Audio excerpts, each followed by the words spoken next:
La finalidad del catabolismo es conseguir energía en forma de ATP, obtener poder reductor en forma de coenzimas reducidos, NADH, FADH2, y producir precursores metabólicos. Con esto la célula tiene energía para desarrollar sus actividades, sus funciones, y tiene precursores y moléculas que le pueden servir para llevar a cabo su anabolismo y la síntesis de las moléculas que necesita. Existen varios tipos de catabolismo, pero fundamentalmente se puede distinguir lo que es respiración y fermentación. En la respiración interviene la cadena transportadora de electrones y los electrones son transferidos al final a un compuesto inorgánico. Si es respiración aerobia, el compuesto inorgánico es el oxígeno. Si es una respiración anaerobia, pueden llegar a un compuesto inorgánico que no sea el oxígeno, por ejemplo, el ion nitrato. Bueno, lo más habitual es la respiración aerobia, en la cual el oxígeno se reduce para formar agua, y en ella las moléculas orgánicas son oxidadas totalmente. El otro tipo de catabolismo fundamental es la fermentación. En la fermentación no interviene la cadena transportadora de electrones. Lo que ocurre aquí es una oxidación parcial de las moléculas orgánicas que transfieren los electrones a una molécula orgánica también. Esto hace que la cantidad de energía que se obtiene sea bastante menor y que el producto final que se obtiene sea un producto orgánico, no inorgánico. Este es un esquema general del catabolismo aerobio en este caso. Las proteínas, los polisacáridos, los lípidos tienen rutas particulares hasta descomponerse en sus moléculas componentes. Bueno, aquí actúan enzimas que van a llevar a cabo hidrólisis y a partir de aquí, por distintas rutas, van a acabar confluyendo en el acetilcoenzima A, que es la molécula central del catabolismo aerobio. Este acetilcoenzima A, dentro de la mitocondria, va a meterse en el ciclo de Krebs y va a permitir que todas las moléculas orgánicas que sufren este catabolismo acaben formando dióxido de carbono y agua, y en el caso de las proteínas también amoníaco o ion amonio. Y todo esto va asociado a unas cadenas transportadoras de electrones que van a producir una gran cantidad de ATP. Bueno, entonces empezaremos viendo el catabolismo de glúcidos, que es el más importante porque es el eje central. Los demás catabolismos acaban convergiendo con el eje central del catabolismo de glúcidos.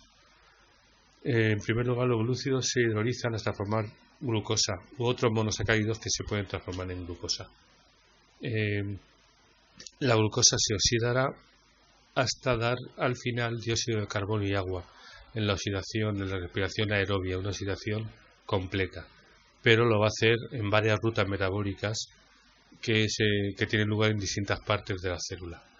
En primer lugar, la glucólisis, que es una ruta anaeróbica, o sea, aquí no se va a usar oxígeno aún, y que degrada la glucosa, la rompe en dos moléculas de ácido pirúvico.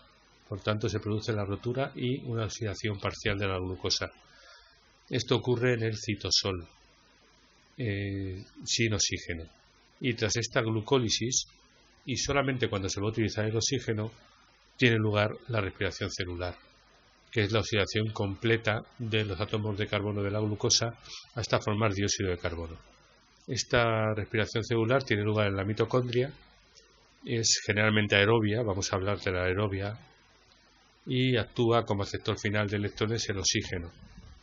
El balance global da una gran cantidad de ATP, 36 o 38 ATPs, luego veremos por qué hay esta diferencia, y se produce, como digo, en la mitocondria.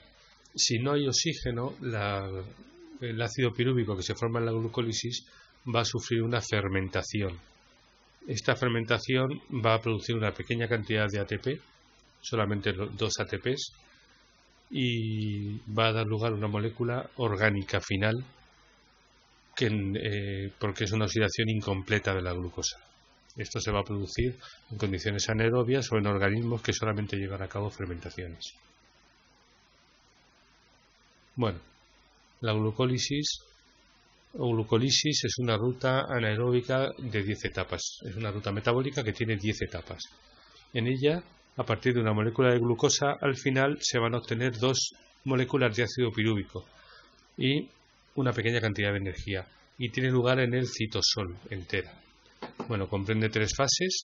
Una primera fase es fosforilación y rotura de la molécula. La glucosa da 2 moléculas de gliceraldehído 3-fosfato. En esta primera fase se gasta ATP. Una segunda fase es la oxidación del gliceraldehído 3-fosfato hasta 1,3-difosfoglicerato. En esta reacción se produce la oxidación y actúa como coenzima el NAD, que se reduce a NADH. A partir de esta reacción, como se ha roto la molécula en 2 moléculas de gliceraldehído, todo ocurre 2 veces. Y una tercera reacción en la cual la energía generada por la oxidación anterior acaba sirviendo para obtener 2 fosforilaciones a nivel de sustrato. Aquí tenemos las etapas una por una. La etapa 1 la lleva a cabo una exoquinasa, que como todas las quinasas lo que hace es fosforilar y pasa de glucosa a glucosa 6-fosfato. La segunda etapa es una isomerasa, que lo que hace es isomerizar, o sea, pasar de un isómero a otro, y pasa de glucosa a fructosa. La tercera es una fosfofructoquinasa, de nuevo una fosforilación, pasando a fructosa 1,6-bifosfato. En la cuarta etapa se produce una modificación de la fructosa, una rotura de la fructosa por una aldolasa que va a dar lugar a la dihidroxiacetona y gliceraldehído 3-fosfato. El gliceraldehído y la dihidroxiacetona están en equilibrio y la molécula que va a continuar la glucólisis es el gliceraldehído 3-fosfato, pero la dihidroxiacetona se transforma, se isomeriza en gliceraldehído. En la siguiente etapa, el gliceraldehído 3-fosfato se va a oxidar. Pasamos de un aldehído a un ácido. En el aldehído el carbono tiene 2 enlaces con oxígeno, en el ácido tiene 3 enlaces con oxígeno, por tanto ha habido una oxidación. En esta oxidación está acoplada a 2 cosas. Primero, a la fosforilación del ácido, que va a ser 1,3-bisfosfoglicérico, o sea, se une un grupo fosfato, y a la reducción del coenzima NAD, que pasa a ser NADH. O sea, la energía desprendida en la oxidación sirve para reducir un coenzima y para que se produzca un enlace éster con un fosfato. En la siguiente etapa se va a producir la primera fosforilación a nivel de sustrato. La lleva a cabo una enzima quinasa, que en este caso lo que hace es fosforilar el ADP a ATP. Es una fosforilación a nivel de sustrato porque se produce al pasar del ácido 1,3-bifosfoglicérico, que es una molécula con un enlace con fosfato altamente energético. El fosfato pasa de aquí al ADP para producir ATP. En la etapa 7 se produce una pequeña modificación pasando el grupo fosfato del carbono 3 al carbono 2, y en la etapa 8 se produce una deshidrogenación y se pasa del ácido 2-fosfoglicérico al fosfenol pirúvico. Aparece un doble enlace y se libera una molécula de agua. En la etapa 9 hay una nueva fosforilación a nivel de sustrato. De nuevo, el enlace rico energéticamente del fósforo del grupo fosfato con el pirúvico sirve para sintetizar una molécula de ATP. Se pasa al ADP para formar ATP. De nuevo es una fosforilación a nivel de sustrato.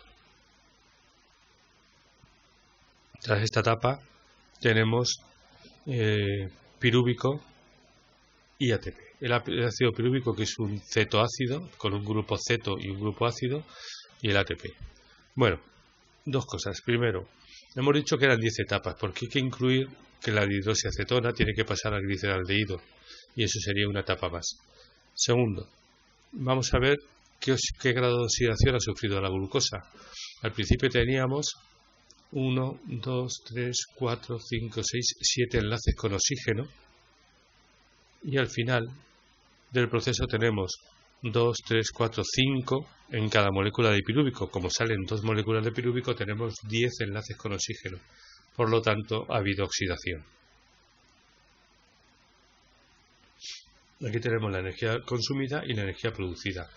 Se gastan 2 ATPs y al final se obtienen 4 ATPs, además de 2 transportadores de electrones, 2 NADHs. Por tanto, el balance total, el balance global de la glucólisis sería 2 ATPs y 2 NADHs. Eso es lo que se obtiene. La reacción global sería glucosa más 2 ADP más 2 fosfatos inorgánicos más 2 NADs para dar 2 pirúvicos, 2 ATPs, agua y 2 NADHs.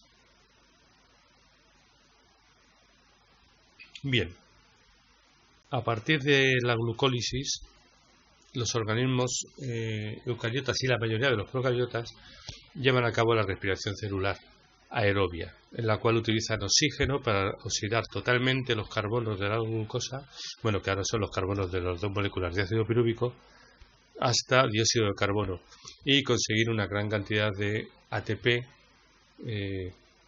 mediante la cadena de transporte electrónico que está en las mitocondrias.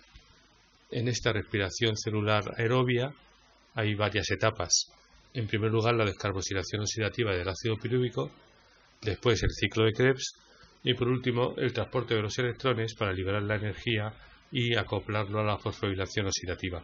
En esta última etapa es donde aparece el oxígeno.